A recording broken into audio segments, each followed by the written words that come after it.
The NFL draft is behind us, but Schoen continues to find ways to add talented rookies to this roster. They've made 4 roster moves, including one sneaky signing coming out of Giants rookie minicamp that took place over the weekend. That's why you subscribe, because when the Giants make a move, we make a video. You're watching Giants Now by Chat Sports. I'm your host, Marshall Green. We'll talk about the 2 cuts, a re-signing in a second.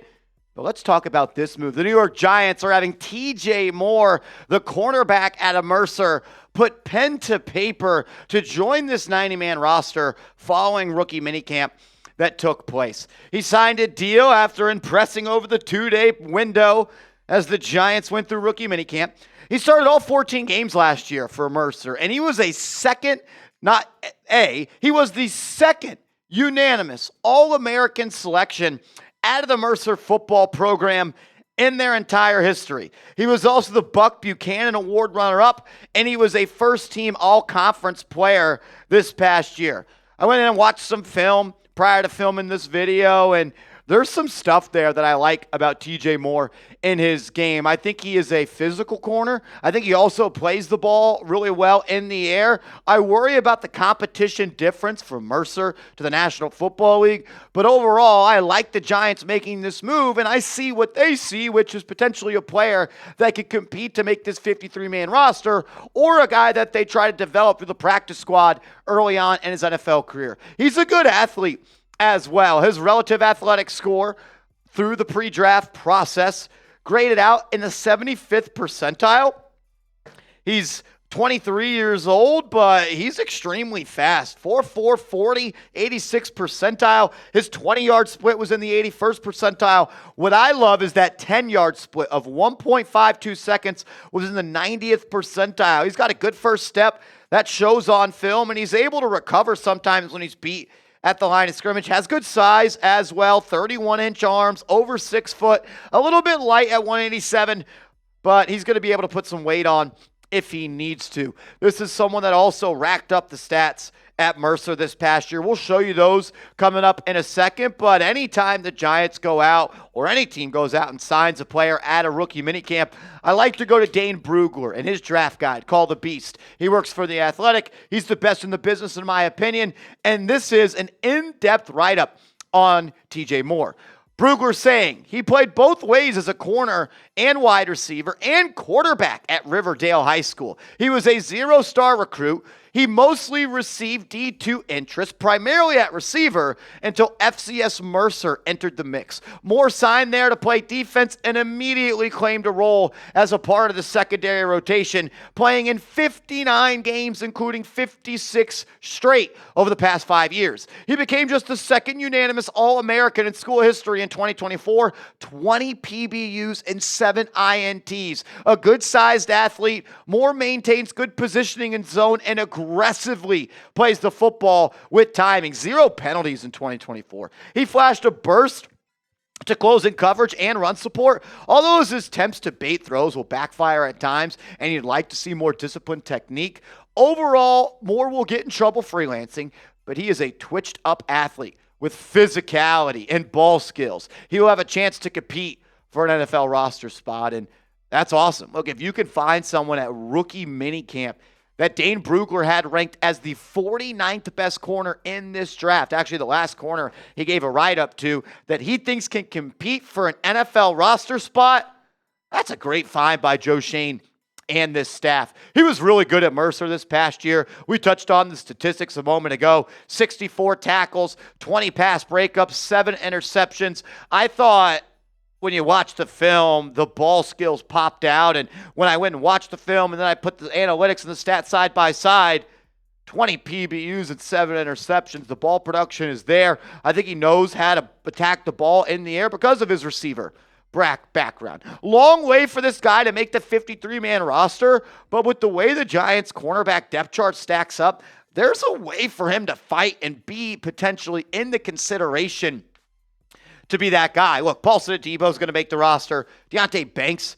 is going to make the roster, as is Drew Phillips and Cordell Flott. That's 4 corners. I think the Giants could keep up to 6, and I think spot 5 and spot 6 are absolutely up for grabs. So Moore will have an opportunity to compete with other guys that are on this team. Maybe a guy like Trey Hawkins or Art Green or someone like that to potentially get one of those last spots. Corey Black, I think, could have a nice shot to make this roster, the 7th-round pick out of Oklahoma State, due to his ability to play special teams and be productive. But, man, I'm kind of pumped up about the TJ Moore signing, and I want to see what he does the rest of the offseason and as we get closer and closer to week 1. Make sure you are subscribed to the channel, because if the Giants make a move, we make a video. We're the #1 news and rumors channel on YouTube, and I don't want you to miss anything. Stay in the loop, hit that subscribe button, like the video, and lock it in.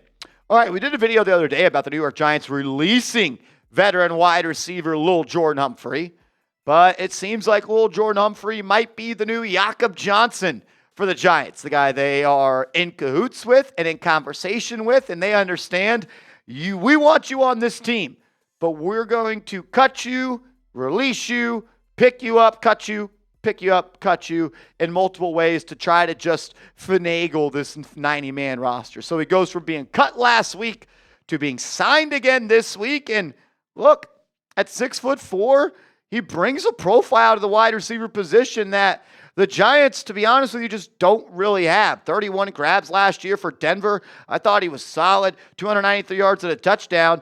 At Texas, he was really good. He's got some wide receiver skills, and I want to see how he plays on this team in the preseason. The wide receiver room for the Giants didn't get much of a makeover this offseason. They brought back Darius Slayton on that 3-year deal. You're expecting Malik Neighbors to be better than he was in year 1. Hopefully Wan'Dale Robinson with a new quarterback can reach a new height in his career. Will Jalen Hyatt in year 3 find his footing in the National Football League? But outside of that, you got guys like Bryce Ford-Wheaton, Lil'Jordan Humphrey, Zach Pascal, Washington, and Amir Smith-Marset, all battling for the back end of the roster spots at that position. I think Smith-Marset's going to be locked in due to his ability to be a kick returner and punt returner, but there's a spot for someone on this depth chart to step up and be a contributor on Sundays once the NFL season starts. Like Neighbors, Robinson, and Slayton are going to get the large majority of the snaps, but like things happen where people have to miss games, injuries, and you usually got to play more than 3 receivers. I'm hoping it's Jalen Hyatt. That'd be really cool, but he's got to do it. He's got to go out and do it. Maybe Lil'Jordan Humphrey. I actually had him on my initial 53-man roster projection. Maybe he finds a way to be that guy at 6'4", a physical outside receiver. Not the biggest depth of target guy, only like 10 yards per catch last year, but sure-handed, and I think he works well in finding holes in the zone defense. We'll talk about another receiver that could be signing with the Giants in a second, but get your Jackson Dart jersey today. Go to chatsports.com/dart, chatsports.com/dart, and also grab an Abdul Carter jersey if you want one of those, chatsports.com/Carter. Carter's going to be wearing number 51, so those jerseys should start sending out pretty soon. Still TBD on Jackson Dart. Once we get information on that, we'll get those jerseys sent out to you. All righty, the New York Giants had been rumored to be interested in signing Gabe Davis after he was released with a failed physical by the Jacksonville Jaguars due to the knee injury that he had happened to him during this past season. Well, now Jordan Schultz is reporting that he is going to San Francisco to have a visit with the 49ers. So a couple of teams now interested in the services of Gabe Davis. Shout out to my guy Monty on Twitter. Go give him a follow. Monte Cristo, awesome dude. One of the best accounts on Twitter. Go support his show on YouTube. He's a Giant. They crushed it over there. I had a lot of fun when I got to go on that podcast, and Monty's just one of those really, really nice guys. He tweeted out a GIF, I don't care, Nixon 5, of Gabriel Davis, and he put soon on there. Look, Monty's got sources, and I'm going to believe him on this one. And I think at the end of the day, it's going to come down to money for the New York Giants. If the price is right, Gabe Davis is going to be a New York Giant. I think that would be a huge boost to this receiver room. We talked about Lil'Jordan Humphrey at 6'4", giving you a different kind of look at the receiver spot. Gabe Davis also gives you another outside receiver threat that has the physicality and the size to kind of just impose his will. He was one of the best deep threat wide receivers when he was a part of the Buffalo Bills in 2021, 2022, and 2023. This past year, playing for the Jacksonville Jaguars, had a knee injury and didn't play as well when he played with Mac Jones, but when he was with Josh Allen, he was really good. 15.7 yards per catch, 17.4, 16.6. His PFF grades on passes of over 20-plus yards was the best in the NFL for like 4 years in a row. And what I like about Davis is he's a big-time player, and big-time players make big-time plays in big-time ball games. Everyone remembers that playoff game against the Kansas City Chiefs where he went off for, I think it was 4 touchdowns, totaling 5 touchdowns in those 2 playoff games. And the following year, he had 61 and a half yards per game with a touchdown then. So he's played in big games and he's made big plays. He would also, I think, really help out someone like Russell Wilson who wants to throw the ball downfield and push it vertically. He's a good deep threat. You got a quarterback that wants to throw the ball downfield. I'm hoping the New York Giants go out and sign Gabe Davis. We'll find out, I think, relatively soon here.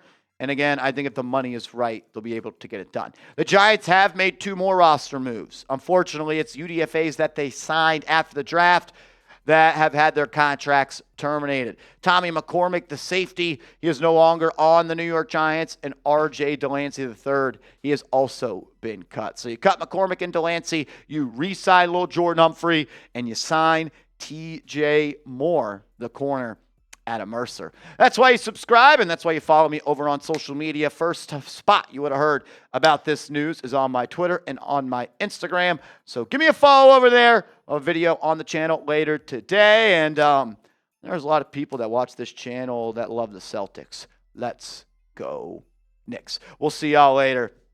Let's go Big Blue.